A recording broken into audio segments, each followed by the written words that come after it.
Club বিশ্বকাপ নিয়ে। আগের রাতে রিয়াল মাদ্রিদ জিততে পারেনি আল হিলালের সঙ্গে, 1-1 গোলে ড্র করেছে তারা। ক্লাব বিশ্বকাপের প্রথম ম্যাচে পয়েন্ট খুঁজেছে তারা শেষ দিকে গিয়ে পেনাল্টি মিস করে। তার আগে অবশ্য গার্সিয়ার গোলে এগিয়ে গিয়েছিল রিয়াল মাদ্রিদ, লিড নিয়েছিল তারা ফার্স্ট হাফে, কিন্তু সেই লিড বেশিক্ষণ টেকেনি। এর কিছুক্ষণ পরেই পেনাল্টি থেকে রুবেন নেভেস সমতায় ফেরান সৌদি আরবের ক্লাবটাকে। সেকেন্ড হাফে রিয়াল মাদ্রিদ খেলাটা লাগাম কিছুটা টেনে ধরেছিল ঠিকই, কিন্তু আল হিলালও তাদের সঙ্গে টক্করটা বেশ জমিয়ে তুলেছিল। ম্যাচ পুরোপুরি জমে যায় একেবারে শেষের দিকে গিয়ে একটা বিতর্কিত পেনাল্টি রিয়াল মাদ্রিদের পক্ষে গেলে, কিন্তু সেখান থেকে রিয়াল মাদ্রিদ গোল করতে পারেনি। ইয়াসিন বোনো ঠেকিয়ে দেন ভালভার্দের পেনাল্টি কিকটা, তাতে ম্যাচ শেষ হয়েছে 1-1। জাভি আলোনসোর প্রথম ম্যাচ 2 পয়েন্টের হতাশা, না পাওয়ার হতাশা। রিয়াল মাদ্রিদের হয়ে জাভি আলোনসোর শুরুটা কেমন হয় সেদিকেই নজর ছিল সবার। ম্যাচের ball position, shots on target, expected গোলসে রিয়াল মাদ্রিদ এগিয়ে থাকলেও আল হিলাল ম্যাচটা শুরু করেছিল স্ট্রং, এবং লাস্ট সিজন রিয়াল মাদ্রিদ যেখানে ঢুকেছিল তাদের ডিফেন্ডিং লাইনের মধ্যে একটা আনসেটেল ভাব থাকায় এই ম্যাচেও, যদিও সিজনের প্রথম ম্যাচ আমরা এটাকে বলতে পারি, সেখানে হচ্ছে জাভি আলোনসোকে ওই জিনিসটাই খুঁজে বের করতে হয়েছে। আপনি প্রথম 15 মিনিট দেখেন, আল হিলাল যদি ম্যাচটা তখনই লিড নিতে, এতেও অবাক হওয়ার কিছু ছিল না।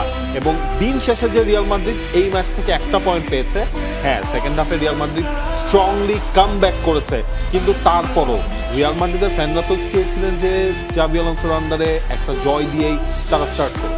সেই ধারণাটা হয়তো তাদের ছিল, কিন্তু সেই ধারণা তাদের উবে যেতে খুব বেশিক্ষণ সময় লাগে নাই। ম্যাচের ফার্স্ট 5 মিনিটের ভেতরে থিবো কর্তোয়াকে অ্যাকশনে নামতে হলো, এবং আল হিলাল সম্ভবত একটু আনলাকিও ছিল ফার্স্টে লিড না নেওয়ার ক্ষেত্রে।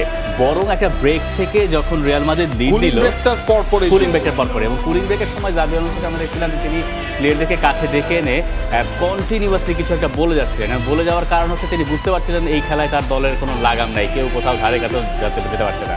এবং এর পরপরে ওই ব্রেক থেকে গোলটা এলো, গার্সিয়া যেটা করলেন। এবং ব্রেকের শুরুটা আপনি বলতে পারেন যে সেখানে গার্সিয়ার অবদান আছে, ট্রেন্ট আলেকজান্ডার আর্নল্ডের অবদানও আছে, নিশ্চয়ই তাকে নিয়ে কথা বলবো। কিন্তু ম্যাচের টার্নিং পয়েন্ট যদি আপনি হিসাব করেন যে শেষের দিকের ওই পেনাল্টি কিকটা যেটা ভালভার্দে মিস করলেন, এই পেনাল্টি প্রথমত আমার কাছে পেনাল্টি মনে হয় নাই।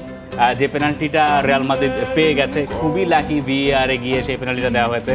ওইখানে যদি মানে অন্য কোনো দিন এটা পেনাল্টি পাওয়ার কথা না হিসাব মতে, যাই হোক সেখান থেকে ইয়াসিন বোনো, মরক্কান গোলকিপার, 22 বিশ্বকাপের অন্যতম নায়ক, তিনি আরেকটা ক্লাব বিশ্বকাপ যখন এলেন তখন সৌদি আরবের ক্লাবটাকে এই ম্যাচে আমরা ডিজার্ভিংলি একটা পয়েন্ট অন্তত পক্ষে পাইয়ে দিয়েছেন, নইলে এটা একটা অন্যায় হয়ে যেত যেভাবে আল হিলাল লড়াই করেছে।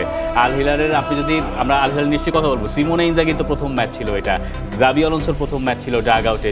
প্রথম ম্যাচের ভেতরে কেউ যদি বেশি একটু এগিয়ে থাকেন তাহলে সম্ভবত লোকটার নাম সিমোনে ইনজাগি। যদিও এই ম্যাচ শেষে জাভি আলোনসো খুব স্বাভাবিকভাবে দাবি করবেন যে সময় তার হাতে একদমই ছিল না, খুবই স্বাভাবিক, কটা ট্রেনিং সেশন শেষেই তিনি আসলে নেমে গেছেন। ফলটা আমাদের জন্য অস্বস্তিকর। সেকেন্ড হাফে আমরা অনেক ভালো করেছি, ফার্স্ট হাফ অবশ্য একদমই উপভোগ করিনি। মাত্রই তো 3 ট্রেনিং সেশন গেল, আমরা যা হতে চাইছি সেটা হতে হলে সময় দিতে হবে। লেজিট পয়েন্ট, কিলিয়ান এমবাপে ছিলেন না জ্বরের কারণে।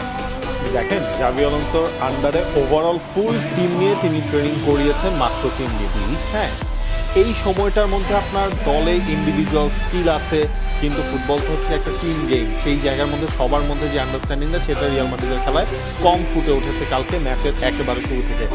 দেখেন দুই দলেরই কিন্তু স্টার্টিং লাইন আপ কেমন হবে এটা নিয়ে একটা আলোচনা ছিল, দুই দল কোন ফরমেশনে খেলতে যাবে।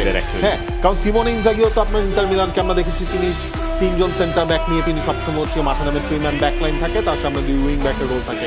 রিয়াল মাদ্রিদও কিন্তু কনফিউজ ছিল, আমরা নিজেরা তো নামছি, ওরা কোন ধরনের ফুটবলটা খেলবে।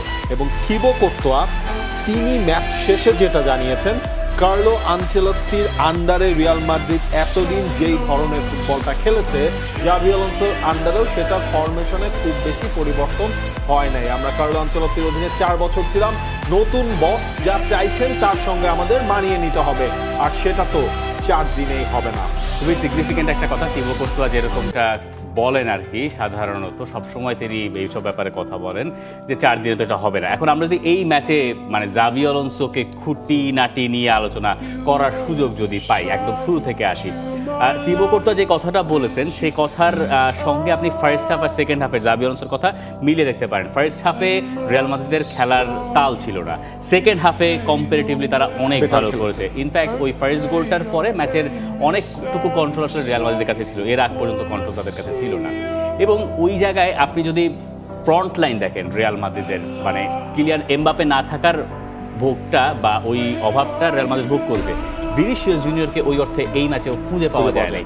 রদ্রিগোর পাস থেকেই গোলটা হয়েছে যদিও, কিন্তু রিয়াল মাদ্রিদ সম্ভবত প্রকটভাবে মিস করেছে আরও একবার একজন মিডফিল্ডারকে, যে মিডফিল্ডার ক্রিয়েটিভিটির ভূমিকাটা পালন করতে পারতেন। আমরা রিয়াল মাদ্রিদের 11টা যদি এই ম্যাচে দেখে নেই, যেখানে ট্রেন্ট আলেকজান্ডার-আর্নল্ড এবং ডিন হুইজেনের ডেবিউ হয়েছে রিয়াল মাদ্রিদের জার্সিতে, সেখানে জাভি আলোনসোকে নিয়ে যে একটা আলোচনা ছিল যে 3 ম্যান ব্যাক হতে পারে, সেটা কিন্তু তিনি করেন নাই। এবং আমরা যেটা ধারণা করছিলাম তিনি 4 ম্যান ব্যাকেই যাবেন, 4 ম্যান ব্যাকেই গেছেন।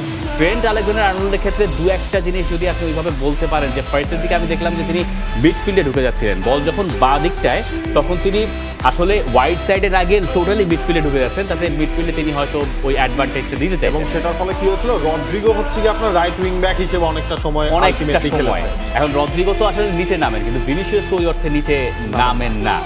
তো তারপরও আসলে এই এক ম্যাচের বিচারে ট্রেন্ট আলেকজান্ডার-আর্নল্ডের ভূমিকা কী হবে এটা আমরা বলতেই পারবো না, কোনোভাবেই সম্ভব নয়।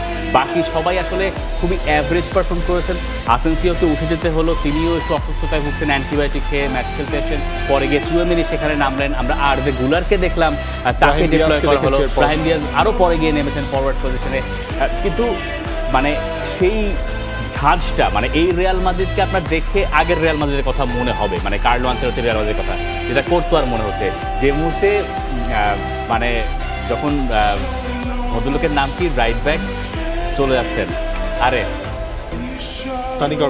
ডানি কারবাহাল না, রিয়াল মাদ্রিদের Lucas Vazquez, exactly Lucas Vazquez যখন নাম ছিলেন, মানে আমি একটু হেসেই ফেললাম যে এটা তো আমরা জানি যে কি হতে যাচ্ছে। এবং আমরা যখন রাইট ব্যাকে খেললেন তখন ব্যাপারটা ওইরকমই থাকলো, যেটা বোঝা গেল যে এখনই নিজের মতো করে ভেঙে পুরোপুরি পরিবর্তনের দিকে জাভি আলোনসো যান নাই। জন্য তো আপনার হচ্ছে সময় দরকার জাভি আলোনসোর। এবং একটা জিনিস আপনি খেয়াল করেন, তবে কিছু কিছু জাভি আলোনসোর ছোঁয়া কিন্তু আপনি এই ম্যাচের মধ্যে খুঁজে পাবেন। যখন হচ্ছে গিয়ে গার্সিয়া যে গোলটা করলেন, তিনি নিচে নামলেন, ড্রপ ডাউন করলেন, লিঙ্ক আপ করলেন, এরপর তিনি আবার যে সামনে চলে গেলেন, যেটা আমরা জাভি আলোনসোতে দেখেছি তার দলে লেভারকুজেনের স্ট্রাইকারদের ভূমিকাটা কি হয়, কোন ধরনের ফুটবলটা তারা খেলতে চায়, কিছু কিছু ছোঁয়া আছে। এবং সেই জিনিসগুলো কিন্তু হচ্ছে কুলিং ব্রেকের পর। কুলিং ব্রেকের আগে রিয়াল মাদ্রিদ ছিল একরকম, কুলিং ব্রেকে জাভি আলোনসো কি চোটটা দিয়েছেন সেটা এখন পর্যন্ত জানা যায়নি। এরপরে কিন্তু রিয়াল মাদ্রিদের খেলাটা বদলে যায়। তবে রিয়াল মাদ্রিদের জন্য একটা ধরেন রিয়ালিটি চেক হলো, নিউ সিজনে জাভি আলোনসোর কোন কোন জিনিস নিয়ে কাজ করতে হবে। ফ্রান গার্সিয়াকে দিয়ে কালকের ম্যাচ আপনি চালিয়েছেন, ফ্রান গার্সিয়া ভালো করেছে। ইনফ্যাক্ট রিয়াল মাদ্রিদ যে পেনাল্টিটা পেয়েছে সেখানে হচ্ছে গিয়ে তার ক্রেডিট রয়েছে। ওইখানে ফ্রান গার্সিয়া না হয়ে ওই পেনাল্টিতে যদি আরেকটু আপনার মতো লম্বা কেউ থাকতো, তাহলে গিয়ে ওই হাতটা লাগতো হচ্ছে বুকে, আপনার বুকে গিয়ে লাগতো, তখন সেটা পেনাল্টি হতো না। তো এইরকম অদ্ভুত সব ঘটনা আসলে আছে। এবং এক ম্যাচের বিষয়ে তো কোনোভাবেই আপনি কিছু বলতে পারবেন না, কিন্তু জাভি আলোনসোর দল যদি এই টুর্নামেন্টটা জিততেই চায়, মানে তাদের তো সামনে আরও 2টা ম্যাচ আছে, খুব সহজ ম্যাচ না। পয়েন্ট টেবিলের এখন যা অবস্থা, তাতে পয়েন্টের ব্যবধান ওখানে আমরা পরে দেখবো নিশ্চয়ই, কিন্তু এরপরে তারা পাতুকার সঙ্গে খেলবে, কম্পারেটিভলি ইজিয়ার অপোনেন্ট সালজবুর্গ, এরপরে তাদের শেষ ম্যাচ। তারা পাতুকাকে হারিয়ে দিয়েছে 2-1 গোলে, আর সুতরাং পাতুকা হচ্ছে এই গ্রুপের একদম সবার শেষে রয়েছে। এই জায়গায় রিয়াল মাদ্রিদ পাতুকার এগেইনস্টে স্ট্রংলি তাদের কামব্যাকটা করতে হবে, এবং সেটাই তাদের target. Al Hilal, Real Madrid তাদের পজিশন 2 এবং 3 নম্বরে, পাতুকা সবার শেষে। সালজবুর্গ তারা যেহেতু জিতে গেছে, তারা রয়েছে এই গ্রুপ এইচ থেকে 1 নম্বর পজিশনে। গ্রুপ এইচ থেকে 2টা দল শুরু করবে রাউন্ড অফ 16-এ। রিয়াল মাদ্রিদের হয়তো সময় যত যাবে আমরা এক্সপেক্ট করবো রিয়াল মাদ্রিদের একটা নিজস্ব ইউনিক স্টাইল ক্রিয়েট হবে জাভি আলোনসোর আন্ডারে, যেই ধারাটায় তারা খেলতে চায়। সেটা হওয়ার সময় আছে তাদের কাছে, পরের 2টা ম্যাচেও তারা আসলে এইগুলো বাজিয়ে দেয়। একটা জিনিস কি, এই ম্যাচেও না আমার একটু মনে হচ্ছে যে ডিফেন্সিভ লাইনে এক্সপেরিয়েন্স প্লেয়ারের অভাব। তো তাই আপনি আসেনসিও আর ইয়াকে যখন নামিয়েছেন, দুজনে একদম তরুণ ফুটবলার, তাই না? তো সেইখান থেকে আপনার এটা হওয়াটা অস্বাভাবিক না। আবার Trent Alexander-Arnold first match right back হিসেবে খেলতে নামলেন, তাদের ভেতরে সমন্বয়টা প্রথম ম্যাচেই ভালো হবে এটা তো কেউ এক্সপেক্ট করতে পারেন না। তবে মিডফিল্ডের ওই অভাবটা খুব ভালো মতো বোঝা গেছে। ভিনিসিয়াস যদি আসলে নিজের ফর্মটা ফিরে না পান, রিয়াল মাদ্রিদের জন্য একটু কঠিন হয়ে যাবে। এমবাপেকে দিয়ে ডিফেন্ডিং করাতে চাইবেন জাভি আলোনসো।